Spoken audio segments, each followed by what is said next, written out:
పెట్టు పా. ఇప్పుడు దాన్ని జరగకపోతే పెడతారా? నాకున్నదే మంచి నీళ్ళు పోసి పెడతారా? మా అమ్మ పెట్టింది తినిపోతురా? మీరు తెచ్చి దాదాన కట్టే ముసిలోళ్ళు ఉంటారని పొట్టాలు పొట్ల నిసిరేసుకుంటూ పోవాల్సింది. మరి మా అయిపోయినాయి మా దగ్గర పింఛన్ డబ్బులు అయిపోయినాయి. పింఛన్ నీకట్లా పింఛనా? మీరెందుకు పింఛనరా? మేము కాకపోతే ఎవరు నీకు ఇచ్చింది పింఛను? నువ్వెందుకు ఇస్తున్నావు మాకు పింఛనా? మేము ఇట్లా ఆడ బాగు చేపిస్తున్నాంలే. ఇది కూడా ఆయన మందిరం అంటే ఒకటి కనుక్కుందాం వచ్చాము.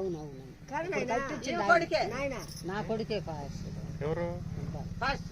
ఇక్కడనా? ఇక్కడ ఇక్కడ కాదు, అక్కడ ఆయన కట్టించిన ఆయన కదా. Okay okay.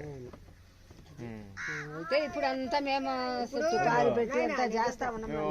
చూడు మరి ఆమె క్రిస్టియన్ కదా, ఆమెను క్రిస్టియన్ అనుకోవడానికి లేదు, తప్పు. ఆమె క్రిస్టియన్ కాదు, ఆమె ఓన్లీ ఒక కులానికి మాత్రం